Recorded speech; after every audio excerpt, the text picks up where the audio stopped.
Welcome back to Flower Farm Fridays. Every week I think about where I'm going to start the tour because there's so many choices this time of year, and I couldn't not give the attention to this Matilia Poppy. They are so magnificent. I can't get enough of them. They're very delicate. They're like one of the largest poppies, and some people have referred to them as fried egg flowers. And the cool thing about them is that they get established. As you can see, this one is very tall, but some of them, they have a mind of their own, and I planted quite a few on the same day, and there's some that are like little runts and they're short. But this one obviously is happy, and a little backstory on them is that when I got them at a nursery in Berkeley, and it was during COVID, and the lady said, "Sorry, we're closed, COVID." And I said, "How about back deal cash?" So she agreed, and we met there, and she placed my 10 plants on the ground and slid them to me, and she was keeping a distance because it was COVID. And then she said, "Good luck with them," and she did the cross. And I said, "What do you mean?" And she says, "Just read about them, because they're very fussy, and some people have all kinds of stories on what they do to trick them into thinking that they're in their natural environment." I read some funny things, like some people, when they try to germinate them, that they'll water them with smoky water to trick them into thinking that they were in a fire. When I first saw these flowers, I saw them in a photo shoot about 20 years ago.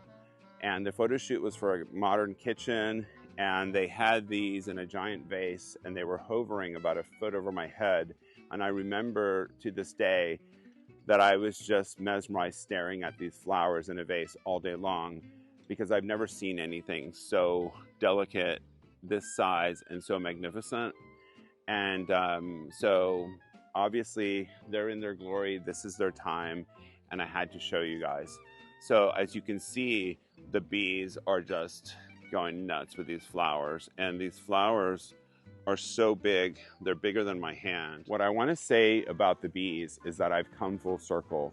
When I first moved here, I went to visit our next door neighbors, and they have a lot of bees because they are honey purveyors and beekeepers.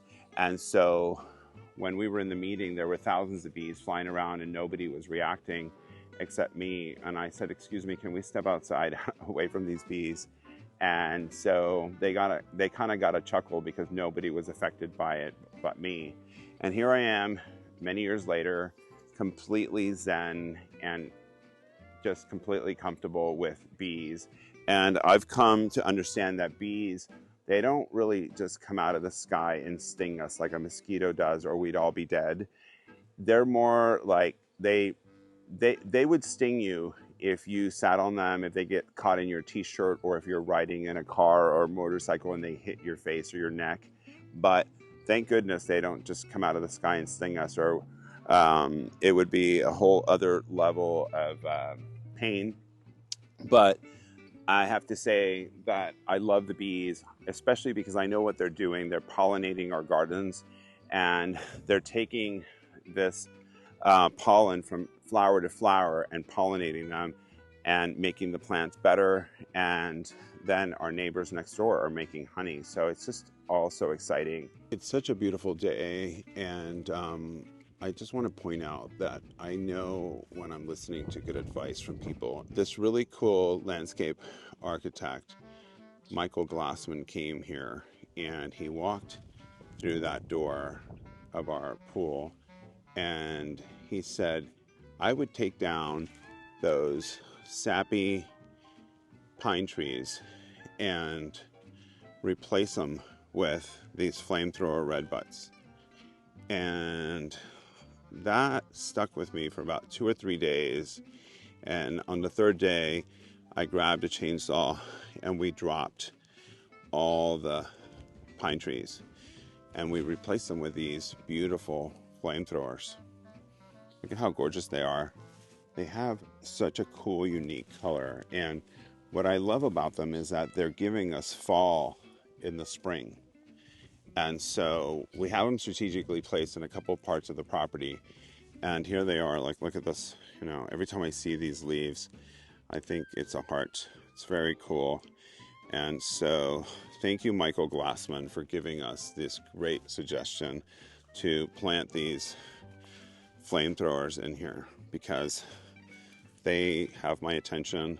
Like I said, you know, they're giving us fall in the spring. And what a cool thing to have these in the garden, right? So they're going to get a nice size.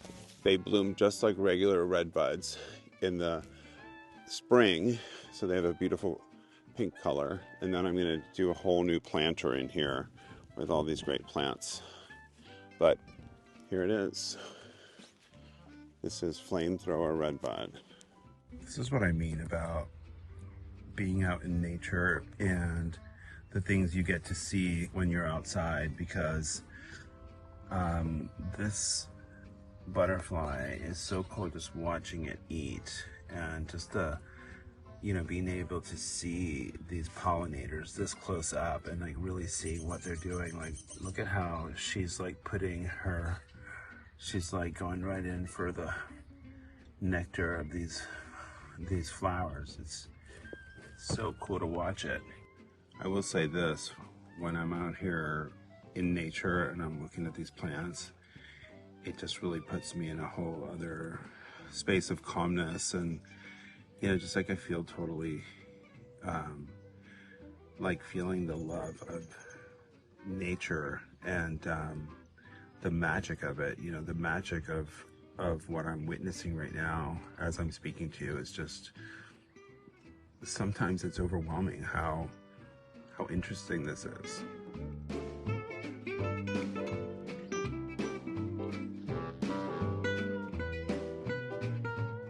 So look, this is what we're doing. We're putting up a welcome to Park Winners Flower Farm sign. Very cool. But we're gonna put like wood around it. It's gonna look nice on an old post. Repurposed, of course. Always. Okay, you ready?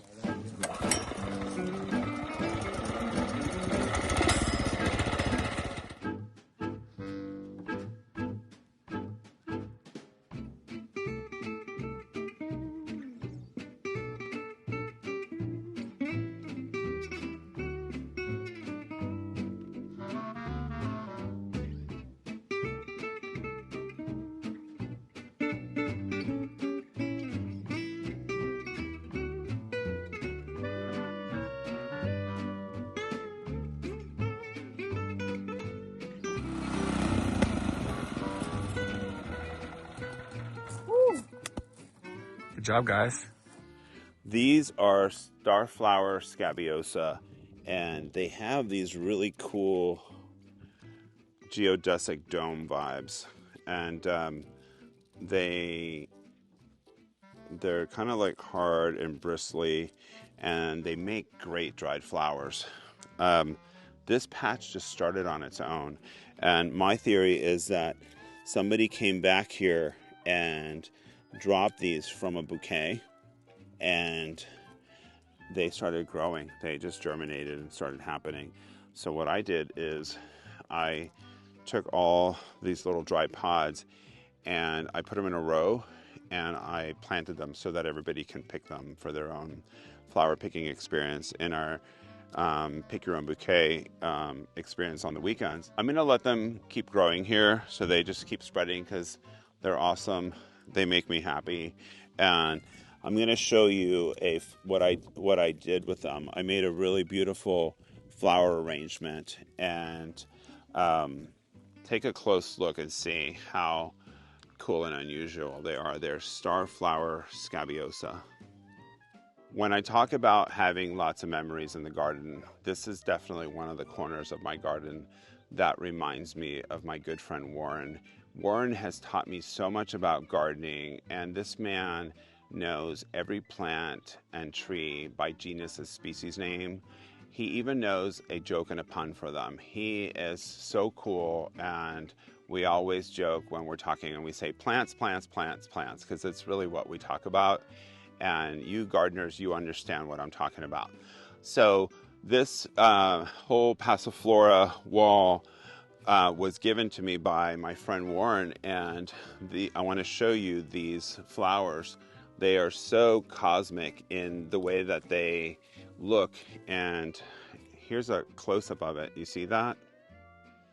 And the unusual thing about this flower is that it has its pollen pods right here reflecting back. And most flowers, they have the pollen inside where the bees just access it, right?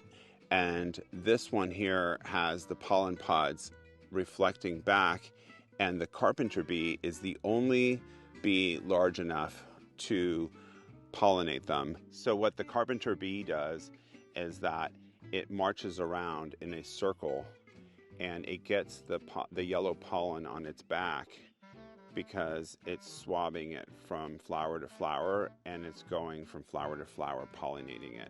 And take a close look at this flower and see how cosmic it is, because it has these like little antennas, it's got these hairs, and it's such a cool flower. And I want to show you the carpenter bee in action. When I give my garden tours, I start talking about the phenomenon of that the carpenter bee, it marches around and gets the pollen on its back, and like clockwork, as I'm explaining it, it lands and it does it, and people gasp and are fascinated by it.